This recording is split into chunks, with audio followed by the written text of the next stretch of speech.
चंद साहब और तकब्बुर को छोड़कर मुल्की मामलात को मुल्क आगे लेके जा रहे हैं। देखिए चांडियो साहब, पॉलिटिकल वर्करों में कभी तकब्बर नहीं होता, और मैं समझता हूँ, मैं खान साहब को जितना जानता हूँ उसमें इस इंसान में वाकई तकब्बर नहीं है। आपकी बात नहीं है। देखिए चंद लोग, आपको पता है हर पार्टी में कुछ हॉक्स होते हैं, हर पार्टी में कुछ हॉक्स होते हैं, कुछ ठंडी बात करते हैं, कुछ गर्म बात करते हैं, लेकिन इस वक्त मैं समझता हूँ ये मुल्क, ये पार्लियामेंट, ये जमहूरियत इस चीज़ की मुतअम्मल नहीं हो सकती, और इसके ऊपर इकानमी हो, फॉरेन पॉलिसी हो, हमारी सिक्योरिटी सिचुएशन हो, सिक्योरिटी के ऊपर डिस्कशन हो, हमारी गवर्नेंस के मामलात हो, हमारी प्रोविंशियल अटानमी हो, ये सब ऐसे इशू हैं, NFC वार्ड हो, ये सब ऐसे हमारा डैम्स के इशू हो, एनर्जी क्राइसिस हो, ये बड़े क्राइसिस हैं सर। अभी तो जो ये ऐसे क्राइसिस हैं, इंटरनल सिक्योरिटी जो देखिए सिचुएशन मैं समझता हूँ ये बड़े क्राइसिस हैं। अब साथ ही तो बात मान रहे हैं,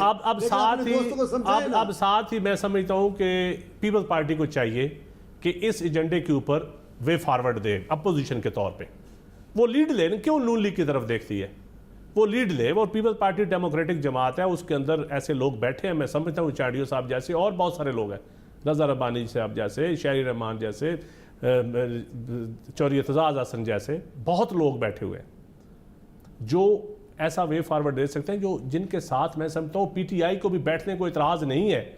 अगर आप पीपल्स पार्टी के अच्छे लोगों को आगे करेंगे, मैं गारंटी से कहता हूं कि PTI बैठेगी साथ। तो और जो जिसके आप पीपल्स पार्टी को कह रहे हैं कि वो वे फॉरवर्ड दे, क्यों नहीं हुकूमत? अभी इमरान खान ने, देखिए आज शफकत महमूद साहब ने, अभी इमरान खान ने कौम से खिताब किया है ना, किया है। अभी उसी खिताब को बुनियाद बना के आपकी अपोजिशन जमातों के 4 लीडर्स बुलाए, बैठे कि ये हमारा एजेंडा बताइए, आप हमारे साथ चलते। देखिए मैं समझता हूँ थोड़ा सा आगे चलें, बैठेंगे अपोजिशन के साथ बैठेंगे। इस वक्त कुछ चीज़ें मिक्सिंग हुई है, एक अकाउंटेबिलिटी, इस इशू पे इख्तिलाफ नहीं है किसी को, मुफाहमत जो है आप इस इशू पे कर रहे हैं। एक दानिशवार हैं, कुछ चीज़ें इस तरह मिक्स अप हो गई हैं कि उनको अलहदा करना भी बड़ा टेक्निकल काम है।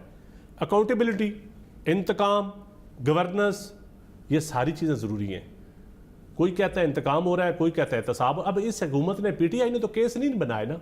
चंद साहब, अब जरदारी साहब के ऊपर जो केसेस हैं, मैं एक मिनट, जरदारी साहब के ऊपर जो केसेस हैं वो सारे नून लीग के दौर के हैं। जो नून लीग के अपने केसेस हैं वो उनके अपने दौर के हैं। एक केस, अब जो नैब का जितना इदारा है, जितना कानून है, इसमें मुझे 1% शेयर भी PTI का दिखा दे।